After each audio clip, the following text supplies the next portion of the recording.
দর্শক, সবাইকে শুভেচ্ছা জানিয়ে শুরু করছি এনটিভি নিয়মিত সাপ্তাহিক আয়োজন অন্যরকম গল্প। বরাবরের মতোই সাথে আছি আমি নুসরাত ইসলাম। কুষ্টিয়া শহরের বিভিন্ন সড়কে এখন প্রায় ছুটতে দেখা যাচ্ছে পায়ে চাকা লাগানো শিশু কিশোরদের। জেলায় দিন দিন জনপ্রিয় হয়ে উঠছে পশ্চিমা বিশ্বের এই জনপ্রিয় খেলা রোলার স্কেটিং। আকর্ষণীয় এই ক্রীড়াশৈলীতে সন্তানদের যত আগ্রহ বাড়বে ততই মোবাইল ফোন বা মাদকে আসক্ত হওয়ার ঝুঁকি কমবে বলে মনে করছেন অভিভাবকরা। তবে নির্ধারিত জায়গা না থাকায় স্কেটিং প্রশিক্ষণ ও চর্চায় চরম বিঘ্ন ঘটছে। দাবি উঠেছে আলাদা স্টেডিয়ামের।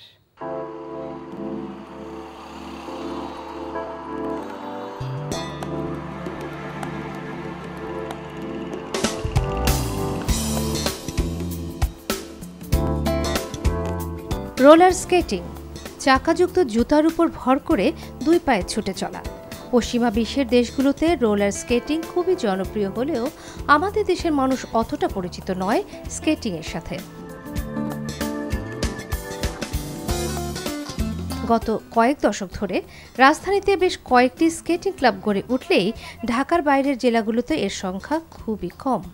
2019 সালের শেষের দিকে মাত্র কয়েকজনকে নিয়ে কুষ্টিয়া স্কেটিং ক্লাবের যাত্রা শুরু হলেও এরই মধ্যে ক্লাবটিতে শিশু কিশোর স্কেটারের সংখ্যা 200 ছাড়িয়েছে। দিন দিন বেড়েই চলেছে এর জনপ্রিয়তা।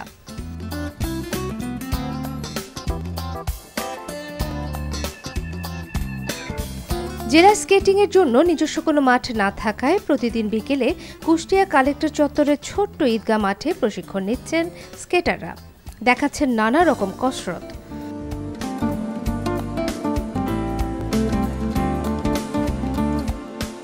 দক্ষ স্কেটাররা শহরের ব্যস্ততম সড়কে যানবাহনের ভিড়ের মধ্যেই ঘুরছেন, কেউ বেছে নিচ্ছেন অলিগলি।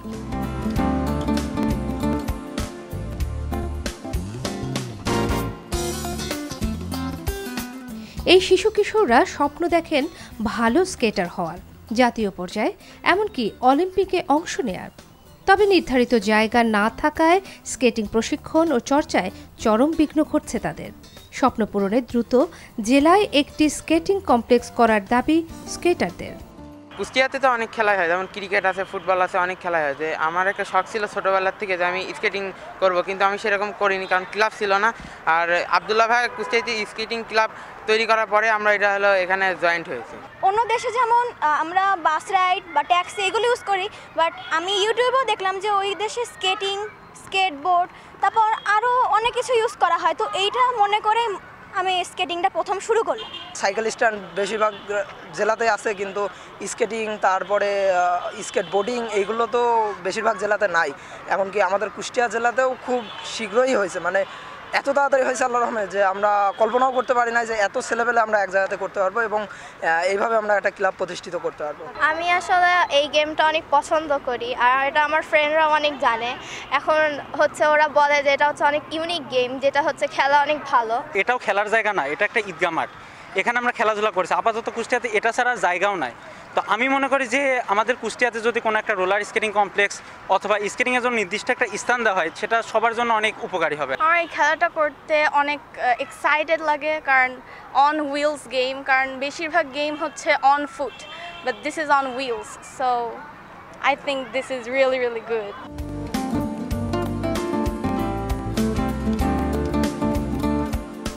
স্কেটিং একটি আন্তর্জাতিক মানের খেলা। ছেলে মেয়ে উভয়ই এই খেলায় ঝুঁকে পড়ছে। এটা শুধু মাত্র খেলা না, এটা শারীরিক একটা কসরত। এই খেলায় শারীরিক ও মানসিক দুইভাবেই একটা মানুষ সুস্থ থাকতে পারেন। পড়ালেখার পাশাপাশি আকর্ষণীয় এই ক্রীড়াশৈলীতে সন্তানদের যত আগ্রহ বাড়বে ততই মোবাইল ফোন বা মাদকে আসক্ত হওয়ার ঝুঁকি কমবে বলে মনে করছেন অভিভাবকরা। তবে নির্ধারিত জায়গা না থাকায় স্কেটিং প্রশিক্ষণ ও চর্চায় চরম বিঘ্ন ঘটছে জানিয়ে স্কেটিং খেলার জন্য একটি আলাদা স্টেডিয়াম করারও দাবি তাদের। যেটা দেখলেন আপনারা, ওয়ার্কআউট করতেছে, শরীরের এক্সারসাইজ হচ্ছে, বেশ ভালো একটা এন্টারটেনমেন্টও হয় তাদের জন্য। এবং বিকাল হলে যে একটা খেলার পরিবেশ এখানে আমরা একটু পাই। তো তো আমার কাছে এটা খুব ভালো লাগার কারণে আমি এখানে দিছি। বাচ্চাগুলো বাড়িতে বসে থেকে গেম খেলে, টিভি দেখে বিকালবেলায়, তো আমি এখানে ভর্তি করে দিই। তখন প্রথমে ছেলেকে ভর্তি করলাম, এরপর মেয়েকে ভর্তি করলাম। আর ওর বাবার খুব ইচ্ছা ছিল যে বাচ্চারা বাইরের কান্ট্রিতে যখন যাবে, গেলে দেখবে যে ইউনিভার্সিটিতে বা যেখানে পড়ুক না কেন স্কুটি তারপরে স্কেটিং শু পরেই তারা বেশি ইউজ করে। এই জন্য মনে হলো যে এগুলো শিখে রাখা অনেক ভালো। আমার ছেলে বলে আম্মু আমি স্কেটিং খেলবো, আর গেম মোবাইলটা এই স্কেটিং খেলার পর মোবাইলটা ও অতিরিক্ত মোবাইল খেলতো, সেটা বাদ হয়ে গেছে। পড়াশোনার উপরেও মানে আগ্রহ হয়েছে। শুধুমাত্র খেলা না, এটা শারীরিক একটা কসরত, যাতে করে একটা শারীরিকভাবেও একটা মানুষ সুস্থ থাকতে পারে। পড়ালেখাতে শুধুমাত্র ব্যস্ত না থেকে বিকেলবেলায় যদি আধা ঘন্টা 1 ঘন্টা এরকম একটি খেলার সাথে যুক্ত থাকা যায়, তাহলে নিজের শরীরটাও যেমন সুন্দর থাকে, আর এটা এমন একটি দক্ষতা যে দক্ষতা থাকলে আসলে নিজের কাছে একটা ভালো লাগে। এটা তো অস্থায়ীভাবে জাস্ট বাচ্চাদের শেখানো হচ্ছে, এটা মাঠ হলে সবচেয়ে ভালো হয়। দেখা যাচ্ছে যে অনেক সময় অনেক প্রবলেমই হয়, মাঠ হলে পরে দেখা যাচ্ছে যে বাচ্চাদের খেলার জায়গাটা যদি ভালো হয়, তাহলে ওদের যে এখানে আগ্রহটা আছে আরও আগ্রহটা বেড়ে যায়।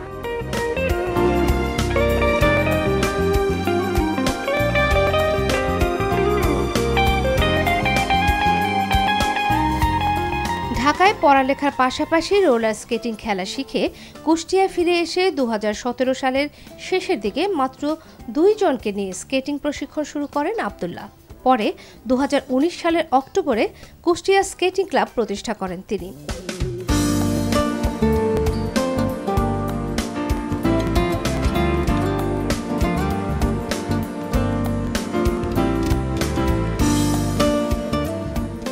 এখন বর্তমানে প্রায় 200 সদস্য রয়েছে তার ক্লাবে। কুষ্টিয়া স্কেটিং ক্লাবের স্কেটাররা ভবিষ্যতে বিশ্বকাপ খেলার পাশাপাশি অলিম্পিক গেমসে অংশগ্রহণ করবে এমনটা প্রত্যাশা আব্দুল্লাহর। তবে নির্ধারিত জায়গা না থাকায় স্কেটিং প্রশিক্ষণ ও চর্চায় চরম বিঘ্ন ঘটছে জানিয়ে স্কেটিং খেলার জন্য একটি আলাদা স্টেডিয়াম করার দাবি করেন তিনি।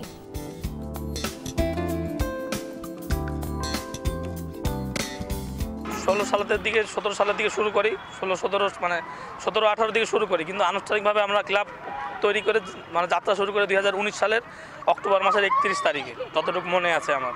তো তার থেকে এখন আমাদের স্টুডেন্ট প্রায় 200-র কাছাকাছি। তো অনেকে রেগুলার আসতে পারে না, হয়তো পড়ালেখার চাপে আসতে পারে না। তো আমি মনে করেন এটা নিয়ে অনেক আশাবাদী যে আমাদের ছেলেরা একদিন ওয়ার্ল্ড কাপ খেলবে, এমনকি অলিম্পিকে অংশগ্রহণ করবে।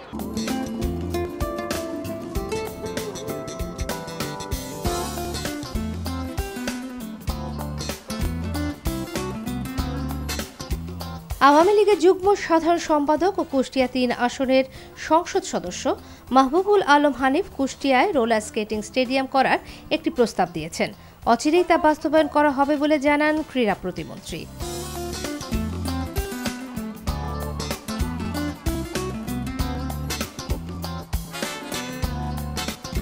যত যুবক শ্রেণীদেরকে যত বেশি আসলে খেলাধুলায় বা সংস্কৃতির চর্চায় আমরা রাখতে পারবো, তত বেশি তারা মাদক থেকে শুরু করে বিভিন্ন খারাপ কাজ থেকে দূরে থাকতে পারবে। এই কারণে এই ধরনের চিন্তাভাবনা এসেছে। উনি রোলার স্কেটিং একটা গ্রাউন্ড বা রোলার স্কেটিং স্টেডিয়াম যেটাই বলি না কেন, সে ধরনের একটি প্রস্তাব আমার কাছে দিয়েছেন। আমরা অবশ্যই এগুলো নিয়ে আমরা পরিকল্পনা করছি। আশাবাদী ভবিষ্যতে ইনশাল্লাহ এটিও আমরা করতে পারবো।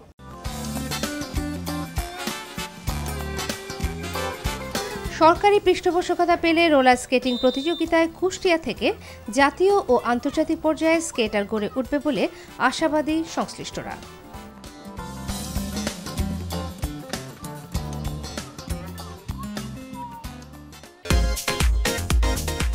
সিডি, ডিভিডি, ইউটিউবের এই যুগে কলের গানের সাথে হয়তো অনেকেই পরিচিত নন, কিংবা পরিচিত হলেও হয়তো চোখে দেখেননি। আমরা যেভাবে আজকাল গান শুনি বা দেখি, সেই সুযোগ আগেকার মানুষের ছিল না। গান শুনতে তাদের পোড়াতে হতো অনেক কাঠখড়। বিংশ শতকের মধ্যভাগ পর্যন্ত গান শোনার একমাত্র উপায় ছিল কলের গান বা গ্রামোফোন। হারিয়ে যাওয়া ঐতিহাসিক এই উপাদানটিকে সযত্নে আগলে রেখেছেন রাজশাহী প্রকৌশল ও প্রযুক্তি বিশ্ববিদ্যালয়ের পুরকৌশল বিভাগের অবসরপ্রাপ্ত অধ্যাপক ইকবাল মতিন।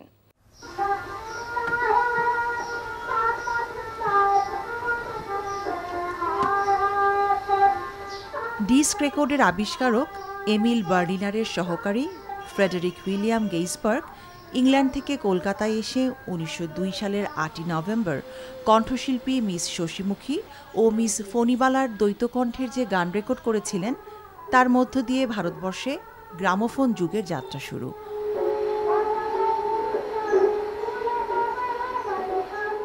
দুর্লভ সেই গ্রামোফোন রেকর্ড ছাড়াও তৎকালীন সময়ের জনপ্রিয় কণ্ঠশিল্পী গহরজান, শৈলাবাই, বিনোদিনী, হরিমতি, মিস রানী, ভুবনেশ্বরী, ছোটারানী, মিস কিরণ এবং পান্নালাল সরকারের গানের বেশ কিছু গ্রামোফোন রেকর্ড রয়েছে অধ্যাপক ইকবাল মতিনের সংগ্রহে।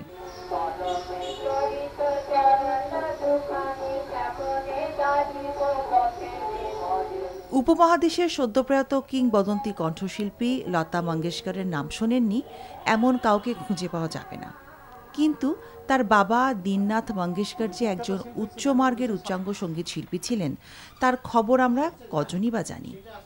দীননাথ মঙ্গেশকরের গাওয়া 4টি খেয়ালের গ্রামোফোন রেকর্ডও রয়েছে অধ্যাপক ইকবাল মতিনের সংগ্রহশালায়।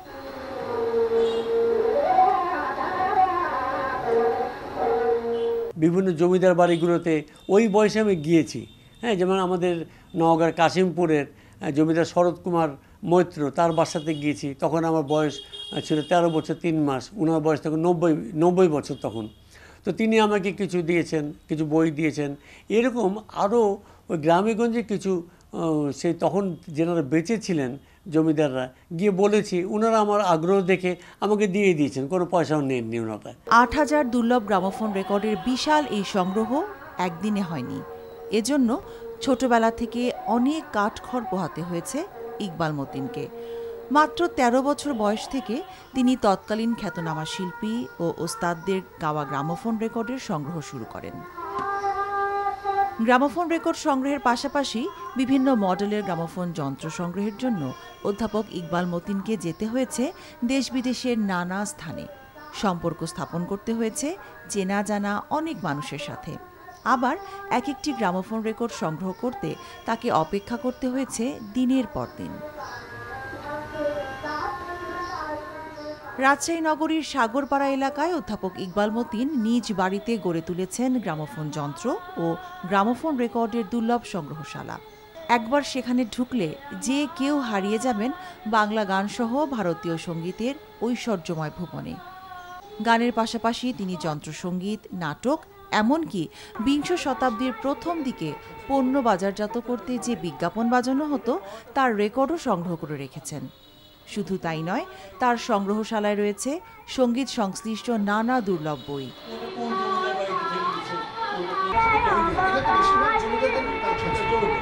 রাজশাহী প্রকৌশল ও প্রযুক্তি বিশ্ববিদ্যালয়ের পুরকৌশল বিভাগের অবসরপ্রাপ্ত অধ্যাপক ইকবাল মতিনের জন্ম 1956 সালে।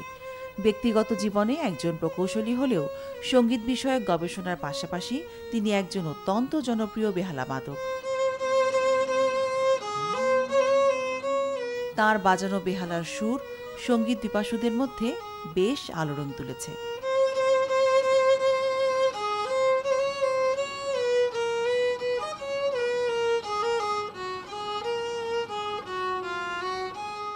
অলৌকিক বললেও কম বলা হবে, এমনই এক ঘটনার কথা জানাবো এবারে আপনাদের।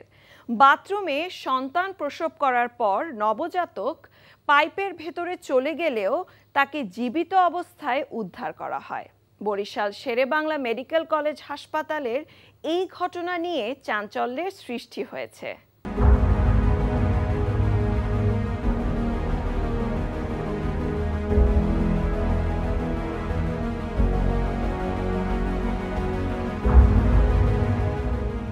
কথায় আছে রাখে আল্লাহ মারেকে, তেমন একটি অলৌকিক ঘটনা ঘটেছে বরিশাল শেরেবাংলা মেডিকেল কলেজ হাসপাতালে। সদ্য ভূমিষ্ঠ হওয়া নবজাতককে পাইপ ভেঙে জীবিত অবস্থায় উদ্ধার করা হয়েছে।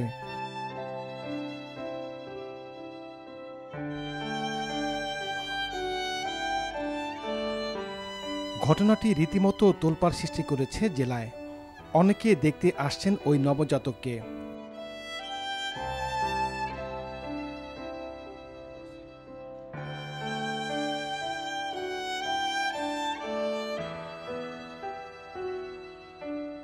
পিরোজপুর জেলার স্বরূপকাঠির গনমান শেখপাড়া বাজার এলাকার শিল্পী বেগম প্রসব বেদনা শুরু হলে কয়দিন আগে তাকে বরিশাল শেরেবাংলা মেডিকেল কলেজ হাসপাতালে ভর্তি করা হয়। রোববার বিকেলে তার সিজার করার কথা। এরই মধ্যে শিল্পী বেগম বাথরুমে গেলে তার নবজাতক সেখানে পড়ে দ্রুত পাইপের ভেতরে চলে যায়। তার চিৎকারে চিকিৎসকসহ হাসপাতালের লোকজন ছুটে আসে। পরে শিল্পী বেগমের স্বামী এসে নিজেই পাইপ ভেঙে জীবিত অবস্থায় নবজাতককে উদ্ধার করে।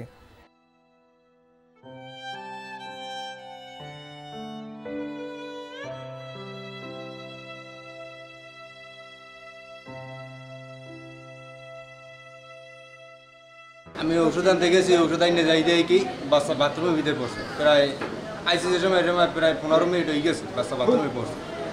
তারপরে আমি বাচ্চা দৌড়াতে লাগলাম, অনেক কান্দাকাটি করছি। এরা বলে ফায়ার সার্ভিস খবর দিতে জিগেছি, ফায়ার সার্ভিস আইতেছে। তার তো আমার মনটা মানে না, আমার মেয়ে আমার বাসনা লাগে। আমি সিডিপিডি ওই পাইপের মুড়া কোন জায়গায় মুড়া তালাশ করছি। মুড়া তালাশ করিয়া ওই একজনে একটু হারাইছে আর ওই আতুর আনতে কইছি, একটু মই দিয়ে উপরে একটু ফাটাই দিয়েছে। আমি উঠে আমার মাইয়ের হাত পাও দেখে লাড়াচাড়ে একটু দিয়ে হাত পাও লাড়াচাড়া দেখে আমার মানে ভিতরে কোনো হুশ জ্ঞান ছিল না। আমি লাভ দিয়ে উঠে ওই মাইয়ে বলার আমার মেয়েটাকে যে ভাই লোক ব্যাঙ্গেছিল, আমার পাইপ ব্যাঙ্গে মেয়েটার বাঁচাই আছে। আমি ওই দিকে সহ্য করতে নিয়ে আর ওই ঘন্টা 15 ঘন্টা পর আমার মেয়েটা বাঁচতে আছে। এটা আমার আল্লাহ খেলা, আর কিছু না। লেবার হয়েছিল পিসিবিটের লেবার, পরে তো আমার পরে হয়তো বা টয়লেটে পড়ে গেছিলো, পরে পাইপ থেকে বের করা হয়েছে। আমার 30 মিনিট ছিল পাইপের ভিতরে। তারপরে যে বাচ্চাটা অ্যালাইভ হয়েছে, এটা তো আসলে সৌভাগ্যের ব্যাপার। বাসা এশিয়ায়। প্রতিদিন সেই বাসা থেকে বেরিয়ে অফিস করতে যেতে হয় ইউরোপে। অবাক হবার মতো হলেও এটাই বাস্তবতা বিশ্ববিদ্যালয় শিক্ষার্থী জনির জীবনে। আর সেই সুযোগটি তার জীবনে এনে দিয়েছে ইতিহাস ও ঐতিহ্যে সমৃদ্ধ শহর ইস্তানবুল। সেখানেই জনি হয়ে উঠেছেন বাংলাদেশি শিক্ষার্থীদের ভরসাস্থল।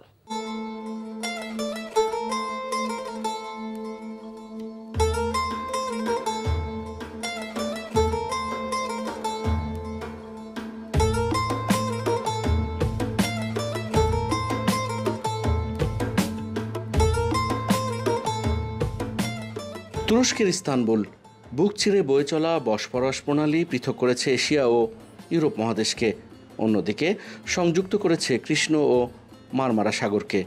উচ্চশিক্ষা নিতে 4 বছর আগে এই শহরে পাড়ি দিয়েছিলেন মানিকগঞ্জের সিঙ্গাইরের সন্তান মোহাম্মদ জনি। শিক্ষার্থী অবস্থাতেই তার উদ্যোক্তা হয়ে ওঠার গল্পটি হয়ে উঠেছে অনেকের জন্যে অনুপ্রেরণার।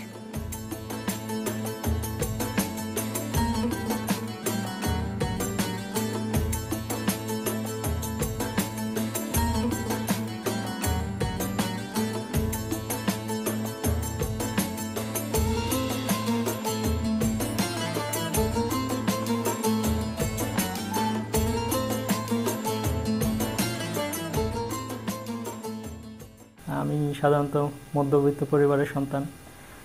তো আমি প্রথমে এখানে একটা প্রাইভেট ইউনিভার্সিটিতে আসি। অ্যাজ ইউজুয়াল টিউশন ফি যেটা থাকে 50% স্কলারশিপ, তো ওটা দেওয়ার পরে আমার অনেক টাকা টিউশন ফি দিতে হতো, পার ইয়ারলি আপনার $3000 উপরে। তো এটাকে আমার জন্য ম্যানেজ করা একটু কষ্টসাধ্য হয়ে যাচ্ছিল ওই সময়ের জন্য। তো আমি চিন্তা করলাম আসলে আমার দিয়ে মানে এত টাকা দেশ থেকে এনে এভাবে আমার পক্ষে পড়াশোনা করা পসিবল না, কারণ আমার আব্বা একা ইনকাম করেন, পরিবারের দায়িত্ব ওনার উপর। এই বয়সে এসে আমাকে এত সাপোর্ট দিবেন ওনার পক্ষে পসিবল হচ্ছে না।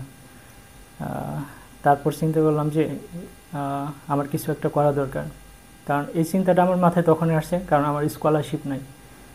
So I have to do something. তখন আমি চিন্তা করলাম হ্যাঁ এখানে কি করা যায়। আমি কিছুদিন জবের পিছনে দৌড়ালাম। তো টার্কিতে জবের যে অবস্থা, এখানে নিজেকে সার্ভাইভ করা যাবে না, অনেক বেশি হার্ডওয়ার্ক করতে হয়, কিন্তু মানসম্মত স্যালারি পাওয়া যায় না। তো তখন সিদ্ধান্ত নিলাম যা হওয়ার হবে, উদ্যোক্তা হতে হবে। সেই ইন্সপাইরেশন সেখান থেকে নিজের উপর নিজের কনফিডেন্স রেখে ভাইয়াদের পরামর্শ নিয়ে আলহামদুলিল্লাহ আমি যাত্রা শুরু করলাম প্রথম কসমেটিক্স বিজনেস দিয়ে। তো আস্তে আস্তে দেখলাম টার্কির ট্যুরিজম সেক্টরটা আলহামদুলিল্লাহ খুব গ্রোয়িং, তো এই সেক্টরেও নজর দেওয়া যায়। তো 2021 সালে আমি অফিসিয়ালি এটাকে করতে শুরু করলাম। আমার কোম্পানির নাম JY ট্রেডিং অ্যান্ড ট্যুরিজম। তো আমরা normally export import, investment, tourism, health tourism, event management এইসব প্রোগ্রাম নিয়ে কাজ করে থাকি। পরিবার নিয়ে জনি থাকেন তুরস্কের এশিয়া অংশে।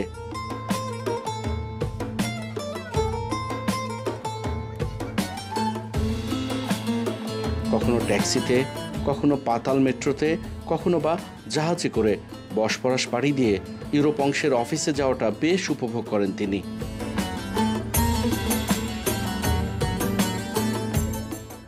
যেটা আমরা বলি আমব্রেলা বা ছাতা কেনার মতো অবস্থা ওইরকম ওই সময় ছিল না। তো ওই সময় তো আবার লাঞ্চ, তো এটা একটা বিলাসিতা ছিল আমার জন্য।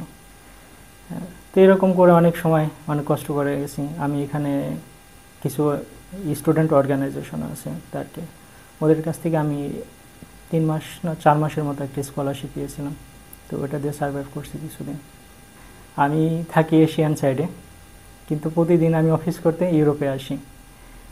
এটা একটা অন্যরকম ফিল বা অনুভূতি হয় আমার মধ্যে, যে মাঝে মধ্যে আমি বাসা থেকে বসফরাস প্রণালী দিয়ে উপরে শিপ দিয়ে আমার অফিসে আসতেছি, আবার মন চাচ্ছে যে হ্যাঁ আমি আজকে বসফরাসের নিচ দিয়ে যাব।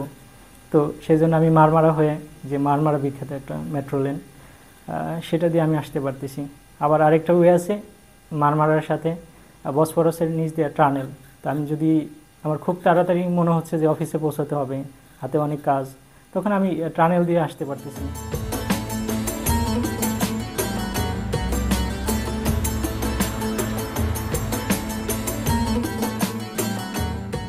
উদ্যোক্তা হিসেবে নিজের জীবনকে গুছিয়ে নেবার পাশাপাশি প্রবাসী শিক্ষার্থীদের নিজের প্রতিষ্ঠানে খণ্ডকালীন কাজের সুযোগ দিয়ে জনি হয়ে উঠেছেন অনন্য এক উদাহরণ। জনি ভাই এই প্রতিষ্ঠানটা করার মাধ্যমে যারা এখানে পড়াশোনা করা অবস্থায় আছে বাংলাদেশিরা বিশেষ করে তাদের জন্য একটা কর্মসংস্থানও তৈরি হয়েছে, এবং প্রতিষ্ঠান কেন্দ্রিক বাংলাদেশ এবং তার কেন্দ্রিক একটা বিজনেস সম্পর্ক তৈরি হইতেছে। আমরা এখানে বিদেশি ছাত্র হিসেবে ভাইয়ের মাধ্যমে, জনি ভাইয়ের মাধ্যমে যে উপকারটা পেয়েছি, আমরা স্টুডেন্ট থাকা অবস্থাতে এখানে কাজ করার সুযোগ পাচ্ছি, এবং জনি ভাইয়ের সাথে কাজ করে আমরা বিভিন্ন বিষয়ে নিজেদেরকে ডেভেলপ করতে পারছি।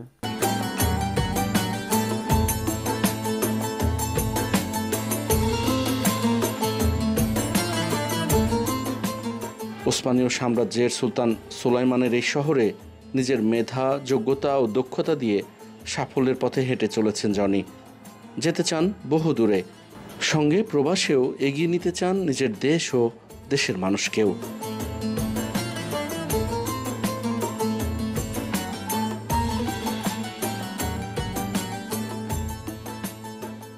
চলে এসেছি অনুষ্ঠানের একেবারে শেষ প্রান্তে। প্রতি সপ্তাহে দেশ বিদেশের বিস্ময়কর ও মজার সব খবর নিয়ে দেখা হবে আবারও। কেমন লাগলো আমাদের আয়োজন বা কোনো পরামর্শ থাকলে জানাতে পারেন চিঠি লিখে। আমাদের কাছে চিঠি লেখার ঠিকানা প্রযোজক অন্যরকম গল্প, NTV BSCC ভবন, 102 কাজী নজরুল ইসলাম অ্যাভিনিউ, কারওয়ান বাজার, ঢাকা 1215। দেখা হবে আবারও আগামী সপ্তাহে বুধবার সন্ধ্যা 6টা 45 মিনিটে।